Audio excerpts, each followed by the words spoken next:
Argentina y su última dictadura militar, 1976. En la década de 1970, Argentina atravesaba una profunda crisis política, social y económica. El país vivía un clima de fuerte inestabilidad. Existían conflictos entre distintos sectores políticos, protestas sociales y una creciente violencia política. En 1974, tras la muerte del presidente Juan Domingo Perón, asumió el gobierno María Estela Martínez de Perón, conocida como Isabel Perón. Su gobierno enfrentó grandes dificultades para controlar la crisis. Durante estos años, la economía empeoró rápidamente, la inflación aumentó, crecieron las protestas y el descontento social se extendió por todo el país. Al mismo tiempo, las Fuerzas Armadas comenzaron a ganar cada vez más influencia en la vida política argentina. Finalmente, el 24 de marzo de 1976, los militares tomaron el poder mediante un golpe de Estado. Se instaló entonces una dictadura militar encabezada por el general Jorge Rafael Videla, que gobernaría Argentina durante varios años. Ahora vamos a hablar del desarrollo del régimen. El inicio de la dictadura comenzó el 24 de marzo de 1976, cuando las Fuerzas Armadas realizaron un golpe de Estado que derrocó a la presidenta Isabel Martínez de Perón. Tras el golpe se disolvieron los poderes del Estado, incluyendo el Congreso y las instituciones democráticas, instaurándose un gobierno militar conocido como Proceso de Reorganización Nacional. Los principales líderes del régimen. El poder político estuvo en manos de diferentes juntas militares formadas por representantes del ejército, la armada y la fuerza aérea. Entre los principales líderes se destacan Jorge Rafael, primer presidente de facto y principal figura del régimen. Los gobiernos militares ejercieron el poder sin elecciones ni participación ciudadana, gobernando mediante decretos y control militar del Estado. Características del régimen dictatorial. El régimen dictatorial argentino tuvo varias características fundamentales. Autoritismo político. El gobierno eliminó instituciones democráticas suspendiendo la constitución, disolución del Congreso, prohibición de partidos políticos y censura de medios de comunicación.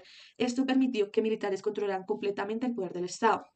Control social. El régimen buscó eliminar cualquier forma de oposición política o social. Para ello vigiló sindicatos, universidades y organismos sociales y partidos políticos. Propaganda y control cultural. La dictadura también controló la educación, los medios y cultura con el objetivo de promover valores nacionales y anticomunistas. El régimen implementó un modelo económico dirigido por José Alfredo Martínez que se basaba en apertura económica y reducción del control estatal, incremento de la deuda externa, liberación del mercado. Estas políticas generaron cambios importantes en las estructuras económicas del país. Uno de los aspectos más importantes del régimen fue la implementación de un sistema de terrorismo de Estado, en el cual se vieron represión y violación a los derechos humanos, el cual utilizó violencia y miedo como forma de control social. La represión y violaciones de derechos humanos también llevó a lugares del terrorismo del Estado, llamados centros clandestinos de detención. Estos centros clandestinos existieron en Argentina, donde se detenían ilegalmente a las personas. Ejemplos era el ESMA, el Campo de Mayo y la Perla. Estos principalmente funcionaban para interrogatorios forzados, torturas y desapariciones forzadas. El régimen no solo usó las cárceles comunes para reprimir a sus opositores, creó un sistema paralelo e ilegal a más de 500 centros clandestinos de detención en todo el país. Allí llevaban a las personas de forma secreta, sin proceso judicial, sin que sus familias lo supieran dónde estaban. Los sometían a torturas sistemáticas para obtener información sobre otras personas. La mayoría nunca volvió. Se estima que hubieron más de 30.000 desaparecidos. Fueron personas víctimas de este sistema. No fue violencia espontánea, fue una política de Estado planificada y ejecutada metódicamente. El rol de la Iglesia Católica durante la dictadura. La Iglesia Católica tenía una enorme influencia en la sociedad argentina. Su postura fue, en términos generales, de complicidad o silencio. La jerarquía eclesiástica no denunció las atrocidades en muchas de las cosas conocidas. El vicario castrense Tortolo, que era el capellán del ejército, directamente legitimó el golpe como si fuera una guerra santa. Sin embargo, no toda la iglesia fue igual. Hubo sacerdotes que pagaron con su vida por defender a los perseguidos, como los palutinos asesinados en la masacre de San Patricio, y figuras como el obispo de Neuquén, Jaime de Nevares, que marchó junto a las madres de la Plaza de Mayo cuando casi nadie lo hacía. El Plan Cóndor. Este fue un sistema de cooperación entre servicios de inteligencia. Fue una gran represión, no se detuvo, esa no tuvo fronteras en solo Argentina, no se elaboró solo en Argentina, sino tuvo una consecuencia en toda América del Sur. Este plan unía a diferentes países, tanto como Argentina, Chile, Uruguay, Paraguay, Bolivia y Brasil, con apoyo logístico y biológico de los Estados Unidos durante la Guerra Fría. La idea era muy simple y aterradora. Si alguien escapaba de su país perseguido por el régimen, los servicios de inteligencia del país vecino lo podían capturar y entregar. Exiliarse ya no era una garantía de seguridad. Los países se prestaban información, agentes y métodos. Esto mostraba que la dictadura argentina no era un fenómeno aislado, sino parte de una estrategia continental de poder.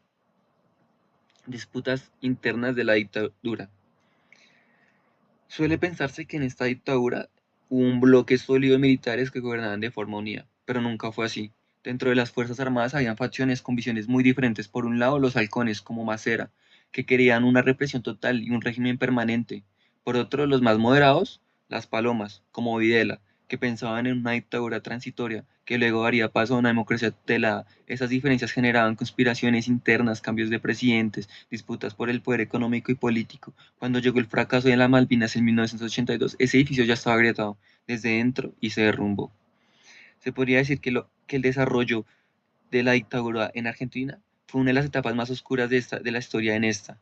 Una dictadura que no fue solo militar, sino cívica, que tuvo cómplices en la iglesia, que en las empresas, en los medios, que construyó un sistema de terror planificado que se coordinó regionalmente para perseguir a quienes escapaban y que al mismo tiempo estaban carcomida por sus propias disputas de poder.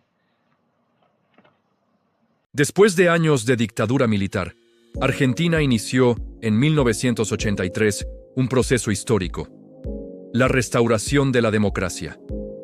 Durante el régimen militar, las libertades políticas fueron limitadas y los partidos políticos fueron prohibidos, mientras miles de personas fueron víctimas de graves violaciones a los derechos humanos. La derrota en la Guerra de las Malvinas, en 1982, provocó una profunda crisis en el gobierno militar y aumentó el rechazo de la sociedad. Ante la presión social y política, el régimen se vio obligado a convocar elecciones democráticas. El 30 de octubre de 1983, los argentinos volvieron a votar después de varios años sin elecciones libres. Fue un momento histórico para el país, ya que millones de ciudadanos participaron con esperanza en el proceso democrático. Ese día fue elegido presidente Raúl Alfonsín, candidato de la Unión Cívica Radical. Su victoria marcó el comienzo de una nueva etapa política basada en el respeto a las instituciones democráticas y a los derechos humanos. El nuevo gobierno enfrentó grandes desafíos. Era necesario reconstruir las instituciones del Estado, restablecer la confianza de la sociedad y enfrentar las consecuencias sociales y económicas dejadas por la dictadura. Uno de los principales objetivos fue investigar los crímenes cometidos durante el régimen militar. Para conocer la verdad sobre lo ocurrido durante la dictadura, el gobierno creó la Comisión Nacional sobre la Desaparición de Personas, conocida como CONADEP.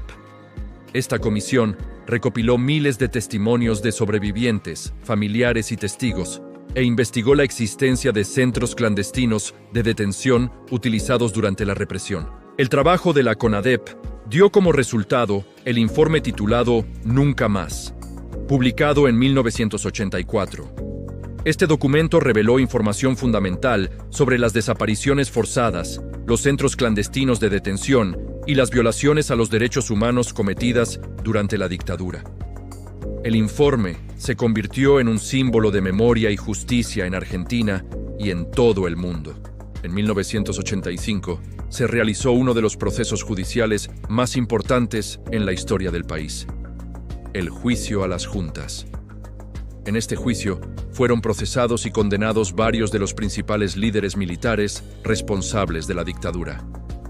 Este hecho fue considerado un precedente histórico en la justicia internacional, ya que por primera vez un gobierno democrático juzgó a los responsables de un régimen militar.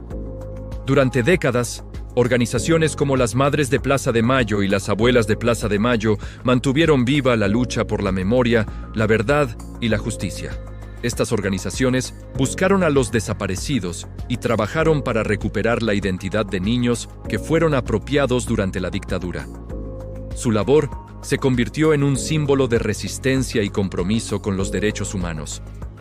Más de 40 años después del regreso de la democracia, Argentina continúa enfrentando diversos desafíos políticos, sociales y económicos. Sin embargo, el país ha logrado mantener el período democrático más largo de su historia, consolidando sus instituciones y fortaleciendo la participación ciudadana.